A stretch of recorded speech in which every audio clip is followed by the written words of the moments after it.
day or night. Along with me, we have our two speakers, Rajat and Avi. What we can do is that maybe you can start with an introduction, and then Avi, you can take it ahead. Yeah, sure, Sakshi. Thank you very much. I can assume that you guys can hear me well. Okay, perfect. So, talking about myself, so currently I'm working for Accenture Strategy in London. I graduated from INSEAD in 2021.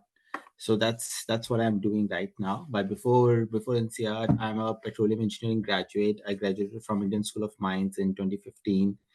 I then joined a firm known as Kane Oil and Gas. It's one of the biggest private oil and gas companies in India. So I joined that right after my college, and then in, after that, like 3 years, I was working at ground zero of oil and gas industry as a field engineer, and then after a couple of years, I moved to a position of rig manager where I was managing a team of like around 100 people in one of the remote Thar deserts, working day and night. So that was kind of a pivotal experience that I will say that I had.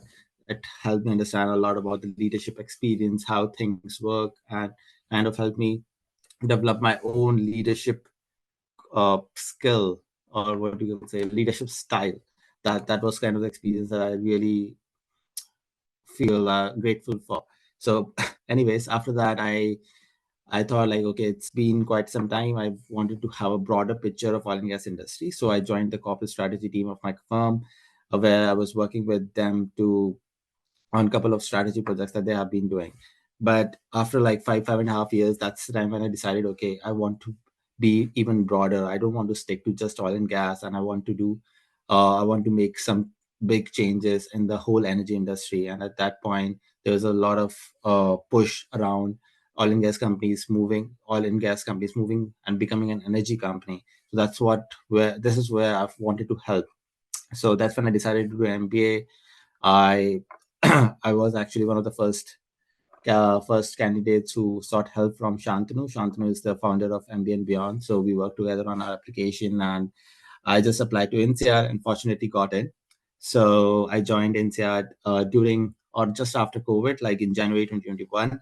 Uh, so that was again a great time. I'm sure you must have heard from a lot of other people. My 1 year at NCR was one of the best years of my life. I made a lot of friends. I learned a lot, and finally, I also got a couple of job offers. So there were a couple of them from Amazon, product strategy. There were a couple of consulting and then corporate strategy roles. But I finally decided to work for Accenture, primarily two reasons.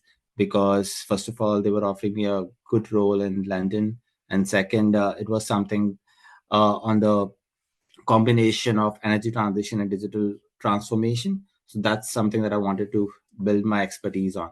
So that's why I'm still working for Accenture. I majorly work for big oil and gas firms, helping their energy transition, energy transition studies or strategy.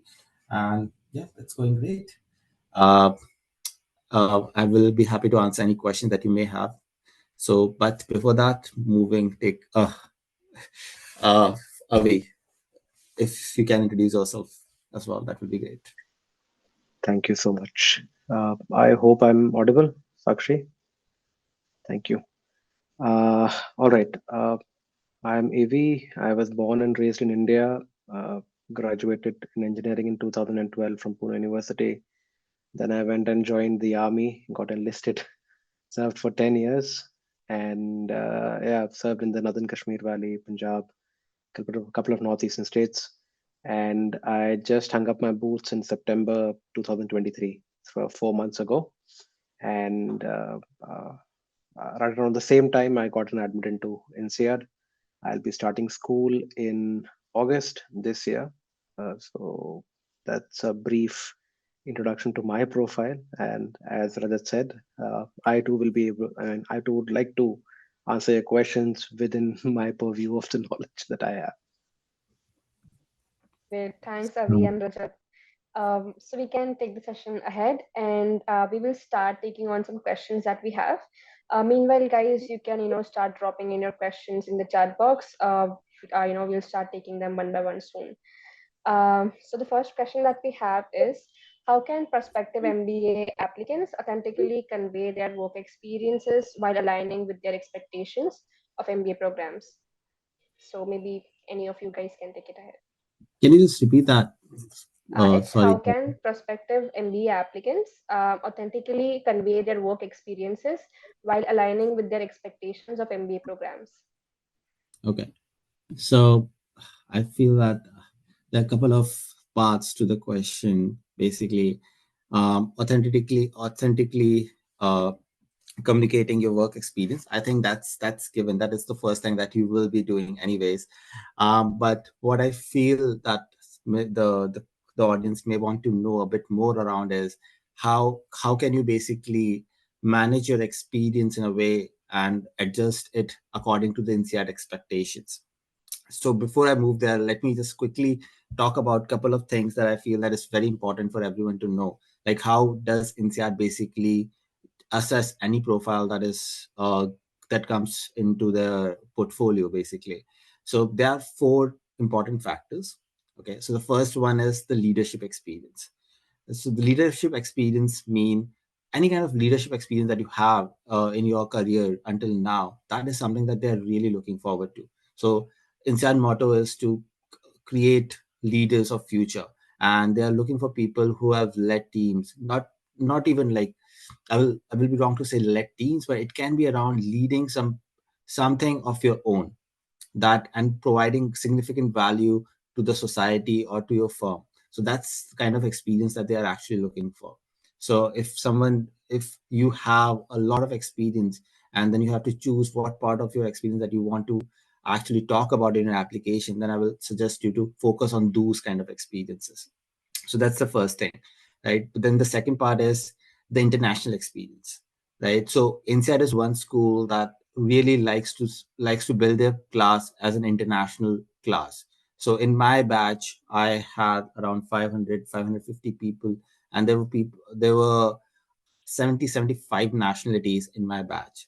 There's another factor which INSEAD generally tells everyone is that we will not have more than 10% from any one particular nationality. So that's the kind of extent that NCR is willing to go to make sure that their class is international. So if you can by any means show the international experience that you have, that will be again a great positive. And again, I can talk a bit more in detail, like what kind of international experience, what is more favorable. But I think let's keep this answer bit short. So that's the second point. The third is around your academic achievements. So that is again something that INSEAD really looks forward to. Maybe not as uh, strictly as the US business schools, but yes, that is one of the most important criteria, which basically is what is your GPA, what was your GPA in your undergrad, what was your GPA or GMAT score.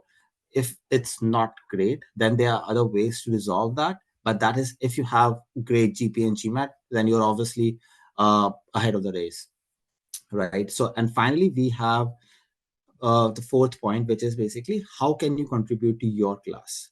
So that is something which can again have a lot of different views on how can you contribute to your class. Maybe you for example, Avi was in military, he can bring in the experience that he had while serving military, right? So all of these things, all of the experience that you have had until now, how can you contribute to your class from that experience? So that is something that they are really looking forward to. And so maybe my answer was a bit long, but I think that's how you should be aligning your experience as per INSEAD's expectation. Yeah. Got it. Avi, anything that you want to add?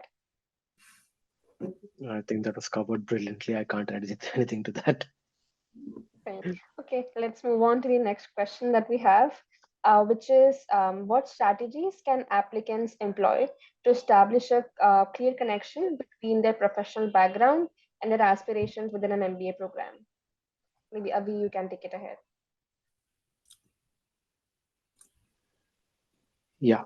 So strategies that applicants can employ to establish a clear connection, correct, between the professional background and their aspirations within a program. So, I mean, this would be pertinent to me, maybe because I mean, like Rajat, even I come from a kind of a non-traditional role. So, in my opinion, the first thing that you need to do would be to find a clear goal for yourself. That is critical. Finding out what motivates you, and how you see yourself in the future after the program, basically. It could be different for everyone. I mean, as Rajat said, that he belonged in an industry which he pivoted later after the MBA as well. He maintained the same industry. If I take even my example, I worked as a combat communicator in the army. My core competency was in the domains of establishing telecommunication links in greenfield areas. So that will be something that I will also like to do post MBA as well. One of the critical things to do would be, play to your strengths. That is the best advice I can give you. uh, Although everyone says that the go to pattern would be to go into consulting, uh, don't get fall into the bandwagon. If you have some unique ideas, if there is some calling that something else that you're passionate about, definitely that can definitely help you craft a compelling application as well. So find your strengths and play to those strengths. Don't try creating a new story. Don't try reinventing the wheel. Right. Rajat, anything that you want to add? Um, so, like, just complementing Avi's point, probably, what I will say is, don't be one thing that needs to be like note is people have different sorts of experience, right? So, for example, me and Avi, maybe we had a similar industry for 5 years, and then we can probably show our goals very smoothly. We can structure the story probably very easily. But there are some people who have like switches from one industry to another, and then to the third one. And once they have so many switches, it kind of gets difficult to tell a very compelling story to the adcom. Okay, why did you make all those switches, and now why do you want to do an MBA? Why is it like linked to your short term and long term goal? So that there where this is the place where I feel that you need a bit of problem solving, right? So you don't need to talk about all the experiences that you have, right? You can just talk about one or two of them, which makes the story more compelling. So I'm not saying that don't talk about that in your CV, but when you're explaining your motivation in your profile or in your essays, don't talk about that a lot. Talk about, okay, where do you start, but majorly talk about something that is kind of related to your short-term or long-term goals. Got it. Yeah. I think yeah, the answer was pretty great by both of you. We can move on to the next question. We have some questions coming in the chat box. So if you are someone who wants answer to the questions, guys, please keep on adding your questions. We will take them soon. Third question that we have is, what is the significance of international experience for INSEAD? And how can applicants effectively communicate the value of such experiences in a compelling manner? What INSEAD looks for.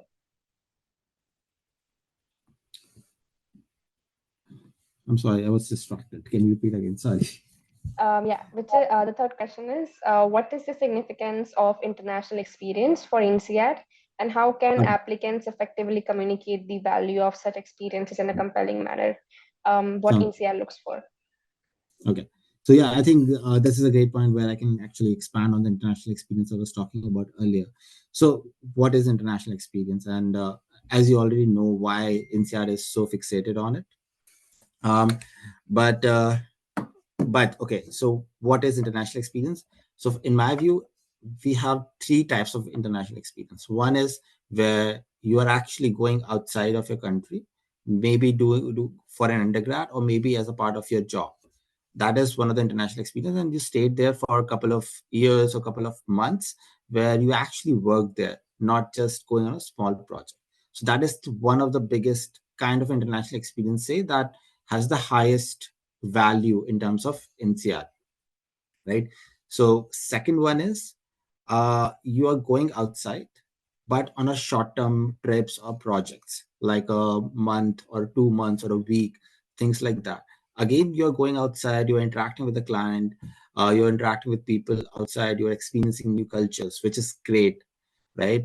But it's not as, I will say, similar to the first one, where you're actually going out there and staying there, working there.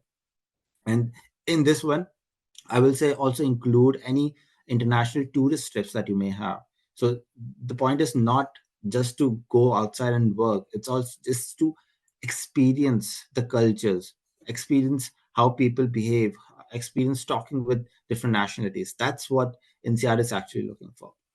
And the third one is how it's basically working with clients that are outside India on a regular basis, or maybe someone from outside is coming to your office or coming to your place, and you all guys are working together. So that's again a sort of international experience and gives you an exposure. So while saying that, explaining all the three different experiences, one thing to note is that it's not necessary to have the international experience to get into NCR, right? If you don't have one or two, it doesn't mean that you cannot get into NCR. For example, I didn't have anything, so I was working in oil and gas industry. I was stationed in Rajasthan. I didn't have any international experience. I went on a small work trip for like 7 weeks, but 7 days, but that's it. But how I navigated that, that's an important question, right? So you need to show that you are comfortable interacting with international people, and that is something that NCR is looking for. So how I did it, I said that even though I never went outside, there were all sort of people from different parts of the world that were coming to Rajasthan, and we were working together.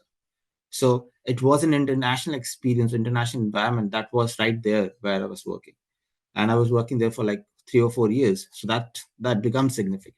So again, it's not about what experiences that you have until now. It's about problem solving those things and managing managing the experience in a way that becomes acceptable to NCR, or becomes more, let's say, uh, important to NCR. Got it, Rajat. Avi, anything that you want to add? Uh, I would just say don't worry, even if you don't have, I mean, absolutely no international exposure. It's just an Yeah, alternate view. I mean, even in India, we have to deal with an intercultural interaction on a daily basis. yeah, Uh, exactly. I mean, if a North Indian goes to Bangalore or Kerala, or a Mallu goes to Delhi and lives there, that's a big cultural shock for him or her for that matter.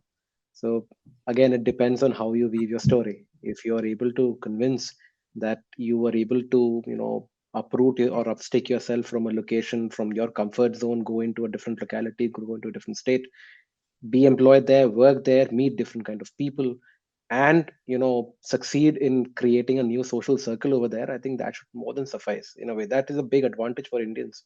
Just a personal opinion. I mean, it can be drafted accordingly. Got it. Thanks, Avi. Thanks, Rajat. What we can do is the next question, we can take it from the chat box. We have this question from Suraj, which is what made you decide on full-time MBA in contrast to EMBA or Global Executive MBA? How was it to cope with full-time studies? I'm unable to get good GMAT score, hence underconfident on full-time studies. Okay, I can take that up, and maybe if you want to add something, you can add. So my view on international executive MBAs and normal MBAs is basically, until and unless I feel if your company isn't paying for EMBAs, I will not go for that. Okay. And the reason being that MBAs that are the normal MBAs, for example, inside MBAs, although it's 10 months, it's already very short, right? So, but the kind of people that are coming to the MBAs are the ones that you want to be in a class, right? In the EMBAs, it's basically people like very executive level people with more than 10 to 11 years of experience. They are coming to the class, and they are coming for like a week or two, sitting together and then going back to their own firms. And these people are not looking for jobs after their MBA. They are just looking for a tag that any good school can provide them. So that's why they are doing an MBA for that. But that is the case for international MBAs or specifically NCR. If you are looking for executive MBAs in India, then it may be different. Yeah. And yeah, Avi, if you want to add something. This is actually a personal question. I've been asked this question by a lot of fellow veterans, to be very honest. I'll be blunt here. I'll be actually very blunt.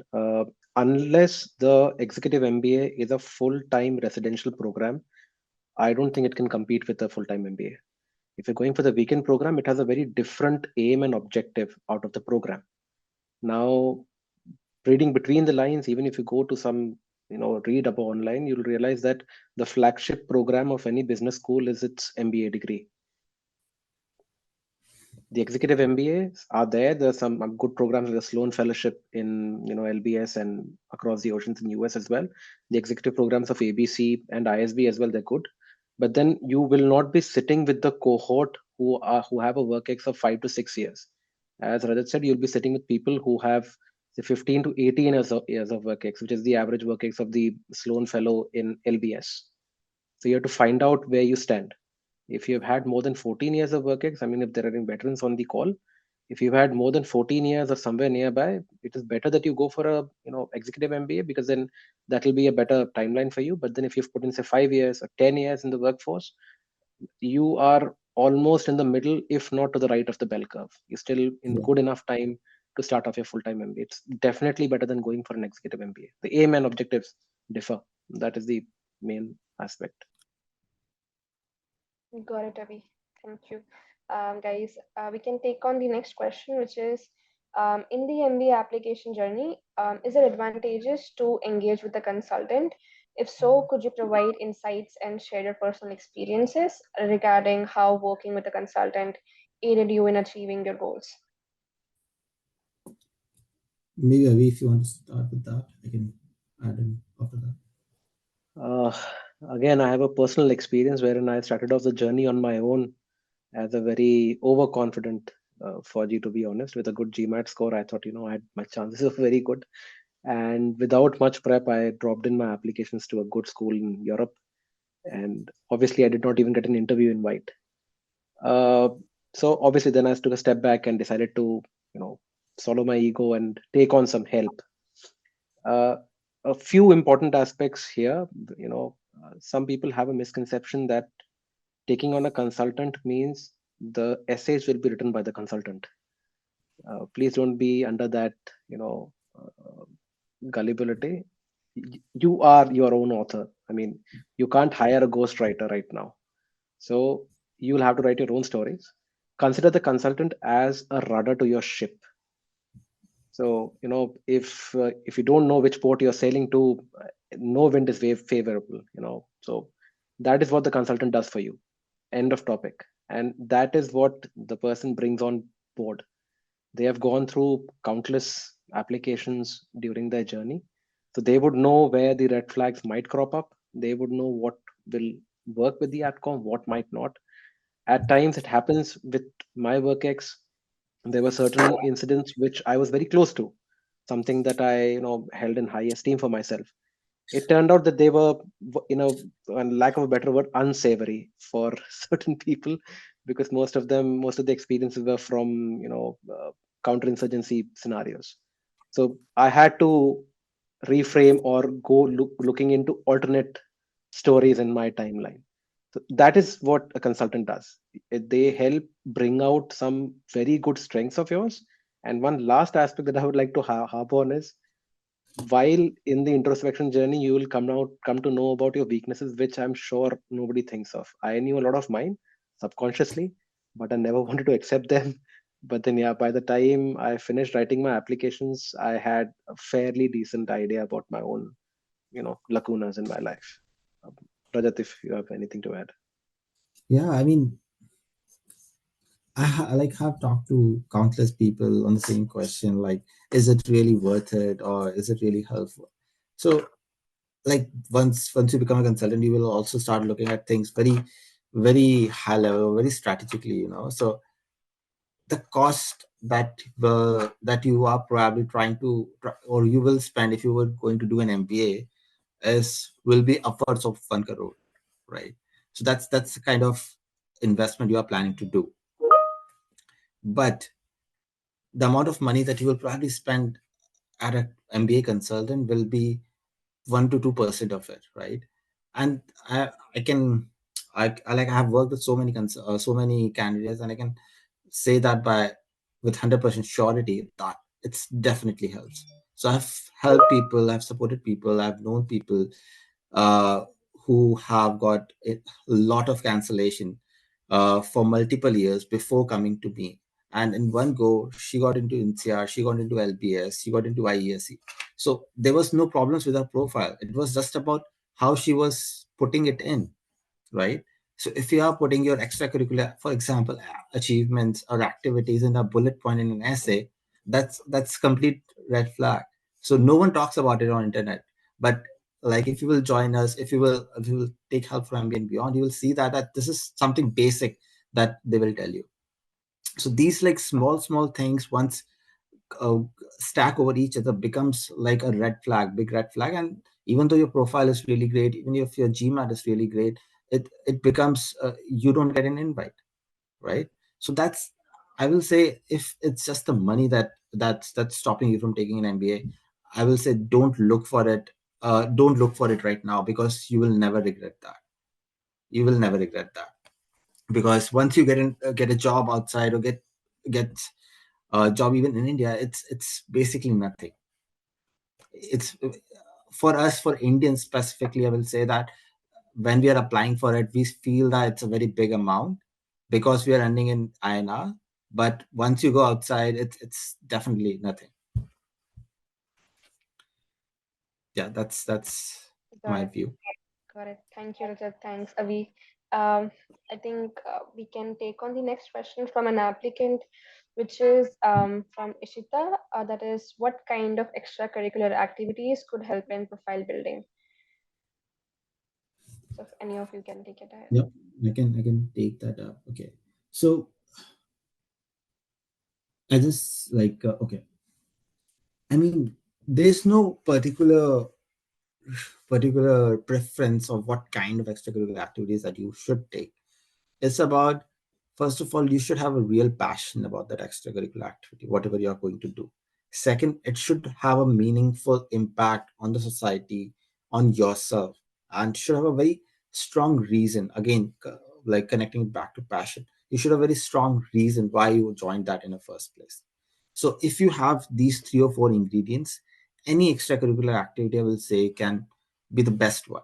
Okay, I can give you an example from my own experience. So I wrote in my extracurricular activity or extracurricular essay, cooking as one of my extracurricular activity.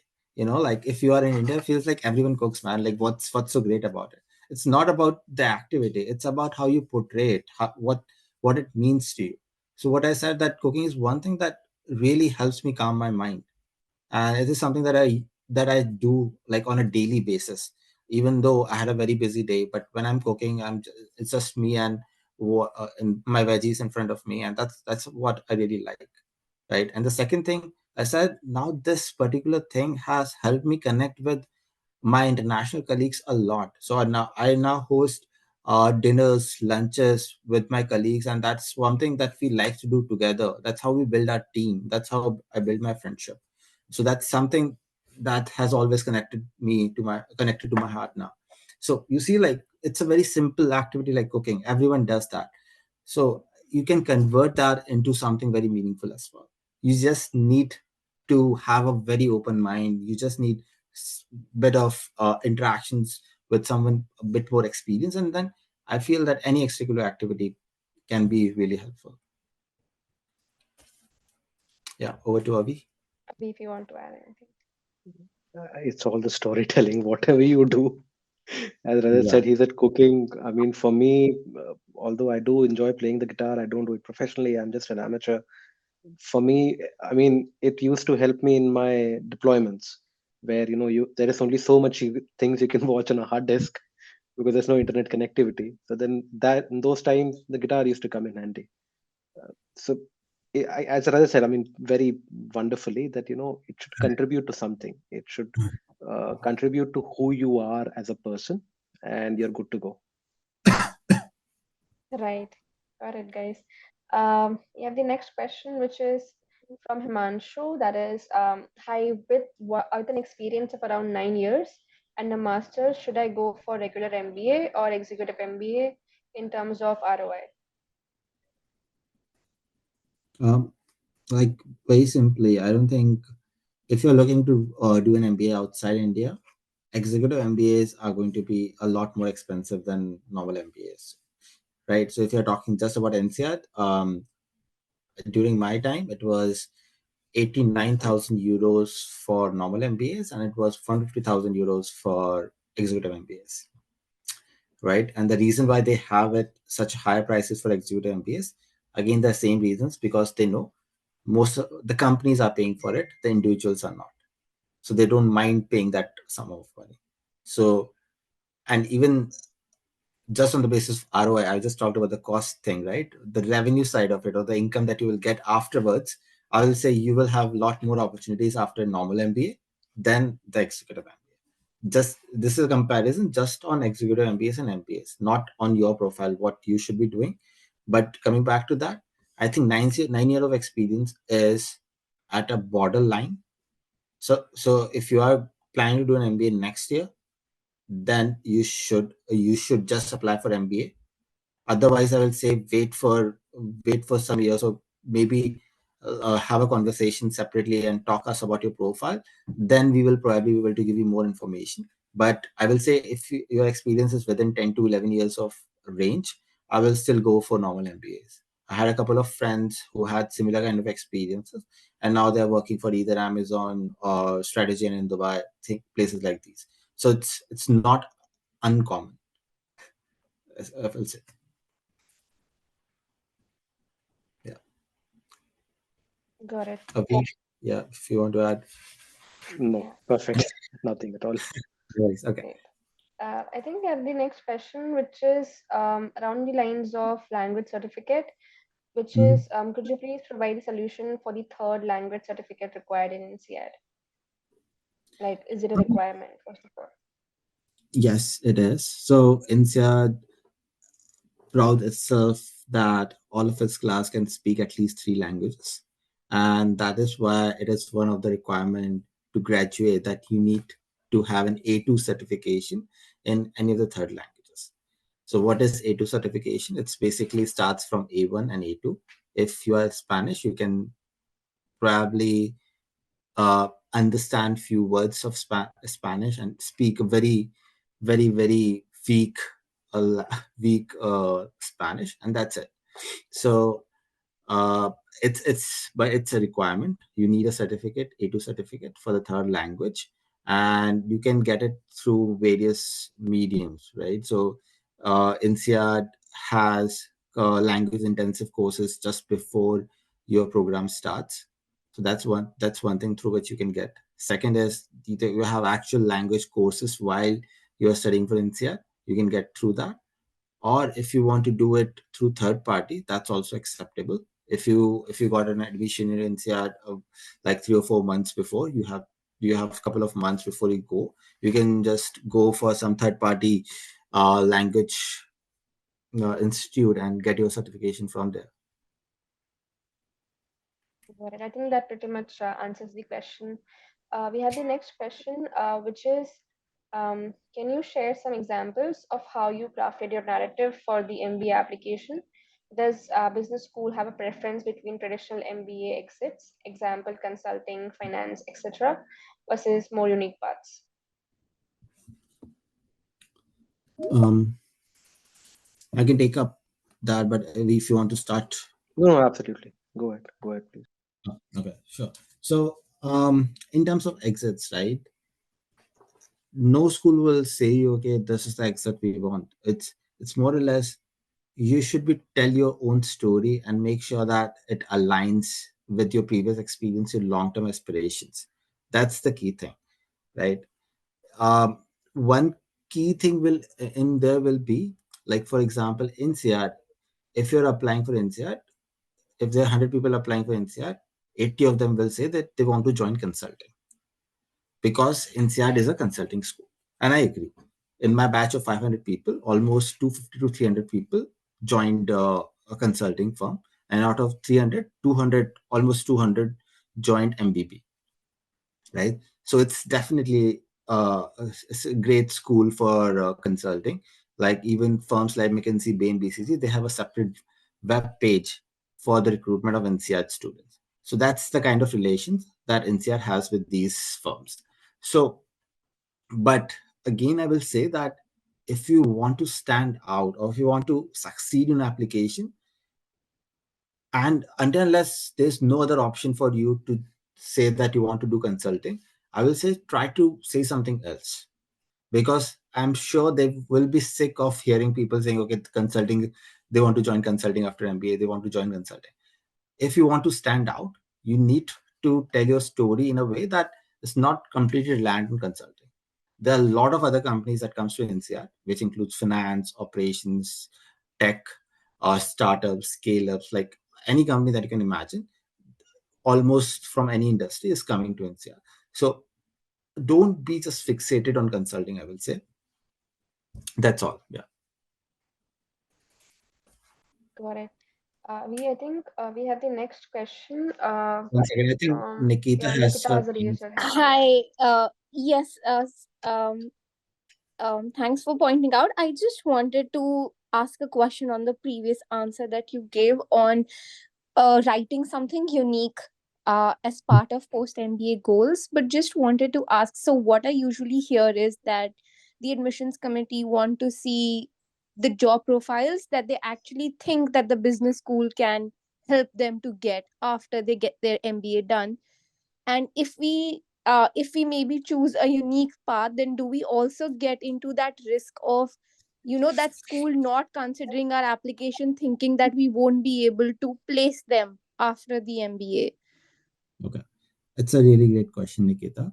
So there are two answers to this. First of all, when someone says that you should look for whether is it a feasible short-term goal considering the school, then they're not just talking uh, about the role, like any other role than consulting. They're talking about things like if you are studying in NCR and you're saying that you want to go and work in US, or you want to go and work in Vietnam or something like that, Mm-hmm. then it becomes an issue for them. Then it becomes a red flag that, okay, no companies are coming from those geographies in there, right? So that's the one basic thing. Second, yes, there are a couple of industries like defense industry or uh, like a couple of industries that generally doesn't come to NCR or doesn't come to any business schools. If you're saying that you want to join those firms, Hmm. then yes, it may become an issue. But it's for like I can give you my example. I said uh, although my profile was, I felt that it's very good for a consulting role because I had a good oil and gas experience. I never said that I want to join a consulting firm after MBA.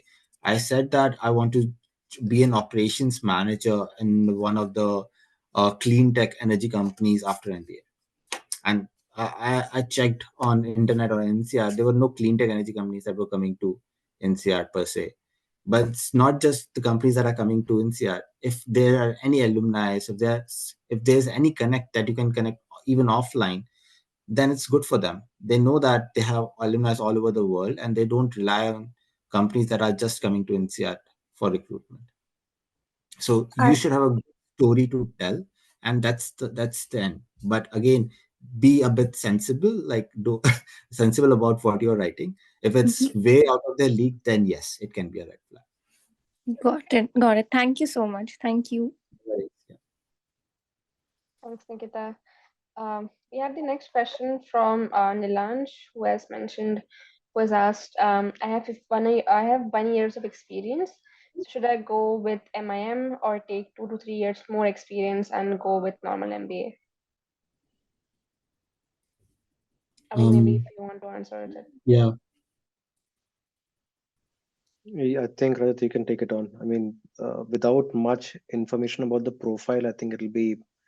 Uh, I'll be Yeah. winging the Exactly. answer, to be very honest. I mean, it's a very pertinent question specific to a profile. Yeah. like in my view, same what Avi is saying, that it can vary on different profile, from profile to profile. But one standard thing will be, if you want to do an MIM, you should do it in initial 1 and 2 years. If you're looking to do an MBA, you should at least wait for 3.5 to 4 years. That's the baseline, I will say. And MIM was also a really good degree.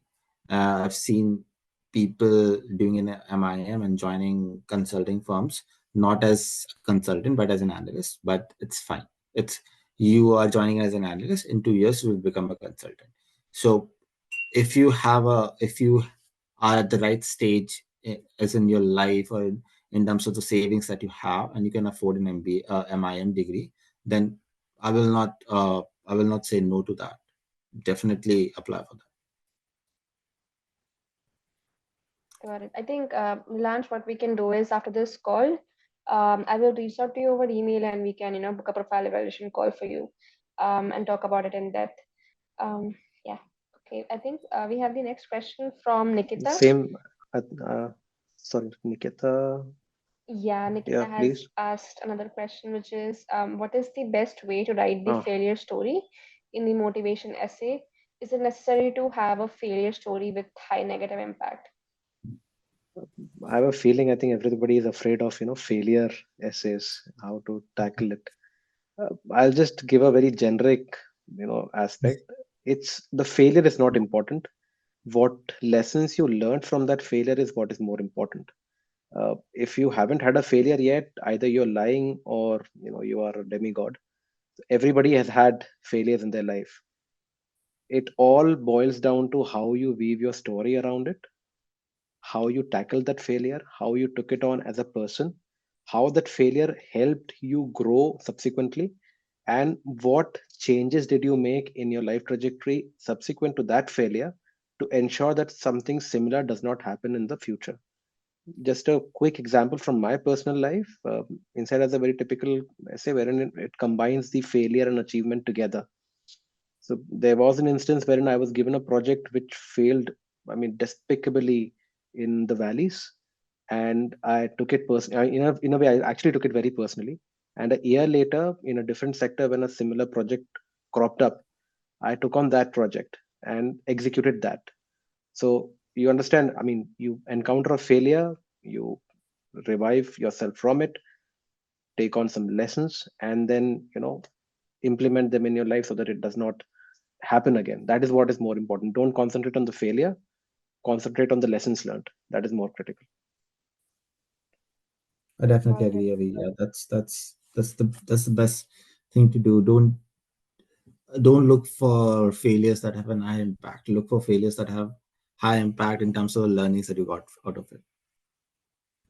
And whenever you're writing your motivation letter specific, or motivational essay specifically, just spend like 3 or 2 or 3 lines, or 3 or 4 lines on the whole failure story, not more than that. And then just talk about how you overcame that failure, what were the learnings from it, and how did you maybe implemented those learnings in some future projects, as Abhi mentioned. What was the outcome of it? Basically, that's the important part. Got it. I hope, Neha, Anikita, we have answered your question. Yeah. Thank you Um, so much. Yes. yeah. We have the next question from Nav, which is, I wish to know what the interview is like. Is it more technical or more personal? Can you extend it to what kind of questions one can expect if one has been an entrepreneur for most of their work ex?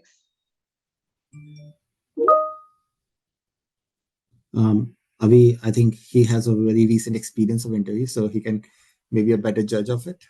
If you get through the application stage, you're in for a ride. I mean, I cannot put it into words. It was one of the best experiences I've had till date in my life. My two interviewers, so the INSEAD has a concept of allocating a recent graduate and an older graduate to you as your interviewers. They will not grill you. The only question you have to ask yourself, and the question that that person will ask himself or herself, is, would I like to go with this person to the class for my MBA? That is the only thing the person is looking for. So it's like a friendly conversation. My interviewers were actually, one of them was a partner at consulting firm, and the other one was actually part of the board of directors of multiple companies. I assure you, I was actually, I had a cold shiver down my spine before I went to meet them. But within 5 minutes of the discussion, we were actually laughing around because they are actually more interested in your story. They would want to know what brought you to that particular juncture in your life. So in my personal opinion, you don't have to worry at all about the interviews. Just go with a clear open mind, uh, like meeting somebody over for a cup of coffee. And if you're lucky enough and INSEAD arranges for an interview in your own city, you might get a cup of coffee along with it. So don't worry, it's actually a very fun experience. Thank you. Thank you for answering. Great. I think we have just one last question left. So guys, if you okay, we have a huge question in the chat box, which I'll take on. That is, hi, I'm a corporate lawyer and intend to apply for 2025 intake. I work specifically on M&A deals in a renewable energy company and intend to work in Germany after my MBA. I intend to apply HEC in CIAT and like in EU region. However, I know the experience that I have are different from the usual candidates since there are no financial metrics targets that I need to meet. How, I think it just popped up. Yeah, how do I show my achievements and professional trajectory? I mean, I don't think your experiences are something that Inside is not looking for. First of all, I have worked with at least two or three candidates who were lawyers, and like Inside always loved them. Like I think all three of them are right now at INSEAD. But the important thing to understand about INSEAD is basically when I said how can you contribute, the four factors that I stated at the start, right? One of them was how can you contribute to NCR. So basically, if you're an engineer, if you're a software engineer, it's difficult to contribute something different to your class. But if you're a lawyer, it's very easy for you to get a different perspective that no one else will have in the class. So they're very much looking for people like you, and it's just about how to develop your application in a more like in a more set in a way that they want. Otherwise, I personally feel that you must have worked in a couple of big M&A deals for renewable energies, or you must have different projects that you've worked on, which will be good enough for them to write in your profile. And if you can articulate them well, that's good enough, seriously. Got it, Rajat. Um, I hope we have answered your question, Arpita. We can take on the next question, which is from an applicant, which is, does having grown up outside of your home country count as international experience? That's interesting, right? So grown up outside, I'm assuming that you like was born and brought up outside, then you already are like have different nationality. So no, then it will not count as an international experience. But if you were born and brought up in India and then went outside, probably for your undergrad or maybe for like after 10th and 12th, then yes, it will be counted as international experience. So again, the bottom line is that what NCR is looking for is whether you have an ability to interact with people from different cultures, different nationalities, or whether you have that experience until now. So if you can showcase that, like if you are born and brought up in some other country, then obviously you can't showcase that, right? So then it's a problem. But if you have pivoted with like in middle of your life, then it's very easy for you to say. Then I think you don't need any other kind of international experience. You are already very international. So, I hope we have answered your question, Jalpa. The next question that we have is from an applicant, which has who has asked, I was told that most job prospects for INSEAD MBA grads is limited to the regions of London, Amsterdam, Middle East majorly. Is that correct? I am interested in the tech domain as well as consulting. Would INSEAD be a better bet, or do I try to get into some schools in the US? yes, I have a 3.5 Vortex in the tech industry. India, INSEAD has two campuses, three campuses actually. So I will not say it's just limited to the three cities that you mentioned. I know all of my friends are working all across Europe. They are working all across Middle East, and they are also working all across Southeast Asia. So definitely not just these three cities. And if you have like something that you really want to go to US, then INSEAD will not be able to give you the visa or the study visa that some US schools can give you. But I have seen a couple of my friends going to US as well. The route is basically they will place you in London for a year, and then forgot the kind of visa that you had, probably F1 or something. But after working for an international firm, you can be internationally relocated to US on that visa very easily. So that's also a kind of deal that you get. So I will say that if you want to go to tech, there are definitely a lot of companies in these three cities. There are also a couple of them in Singapore, and now Dubai is again a new hub for the tech. So they're all growing. It's all growing up. But yeah, I mean, if you haven't started applying, I will say don't just place all your bets on India. Maybe apply to NCR, but also apply to US schools. And once you have some results, once you have some admits, then we can discuss that question whether we should go to NCR or some US school. Right. Yeah, we have, I think, very few questions left. The next is from Priya, which is, hi, I wanted to ask if it's advisable to apply in R3 for MIM at INSEAD with high GMAT and low academics.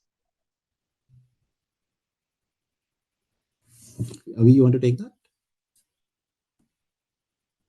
Could you repeat the question, please? Sure. It is that I wanted to ask if it's advisable to apply in R3 for MIM at INSEAD with high Mhm. GMAT and low academics. Again, if it's for MIM, it's a very particular case. I mean, I wouldn't be, you can't, assure somebody for something, and it's again round three. It's not unheard of. And one critical aspect that I tend to tell people is that, a good GMAT score can assure the school that even if you've had some past transgressions, the GMAT score can overshadow those kind of aspects. You can assure the school that you might have had some kind of issues in the past. You've overcome them, and now, as proof, please see my GMAT score. So, yes, the second aspect of your question, the high GMAT and low academics, will definitely hold you in good stead because it will be able to overshadow your, past credentials. Uh, Again, round three MIM, it would require a in-depth profile analysis whether the capabilities available or whether you stand a very good chance of converting to an admit. Right. I hope that answers the question, Priyal. We can move on to the last question for the day, which is for those targeting INSEAD R1 Jan intake, what is the optimal time frame to commence the application process? I will say as soon as possible now. So if you're applying for Jan 25 intake, I think the first round of deadlines will be in March. So that gives you almost 2 months, or not even 2 months now. So I will say you should start as soon as possible. So the ideal time I will say that it takes for you to build up your first application at least from grounds up is at least 20 to 30 days. That's when like you have some real time on your side, right? So you're already on the borderline if you will be able to finish or not. So I will say as soon as possible. Okay. Double the number of days if you're a working professional. Oh, for sure. I think there's another question. Maybe we can take that up from Nikita. Uh, that is, if there is time left, would be great if to know if Rajat and Abi's experience of Singapore versus Fontainebleau campus. Yeah, I I think think for Avi. now, Rajat can answer that question. Yeah. So True. yeah, so on that very quickly, I think both of the campuses are really amazing. So um I will say that don't stick to one campus. That's the whole beauty of NCR. It gives you an option to roam around the world. So when you're in Singapore, go to Southeast Asia, travel to Bali every weekend. When you are in Fontainebleau, travel to Paris or Spain, Portugal. So that's the experience that you should be looking forward to, and that's what we generally did. So if you're in Singapore, I can assure you that no one stays in Singapore over the weekend. Everyone will be planning some sort of a trip to like Thailand, Indonesia, Vietnam, somewhere.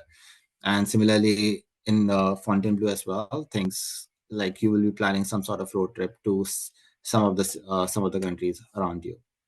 So that's, if I have to say, the kind of experience that you will get. That's the one thing that I would have liked to say. Yeah.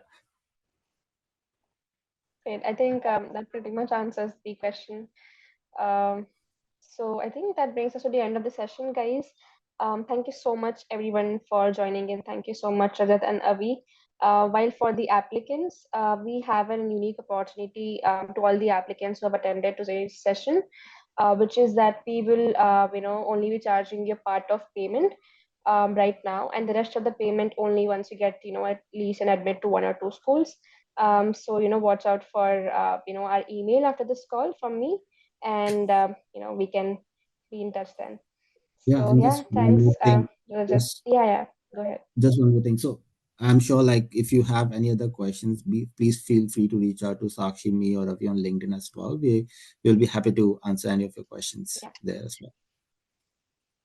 great. Okay, Sounds I good. think that's Have it. a nice day, guys. Thank you so much, guys. Thank you, Avi. Thank you, Rajat. It was a great session. Thank you, Thank everyone, you. for Bye. joining, and have a great day. Thank you so Bye bye. much. Thanks. Bye bye.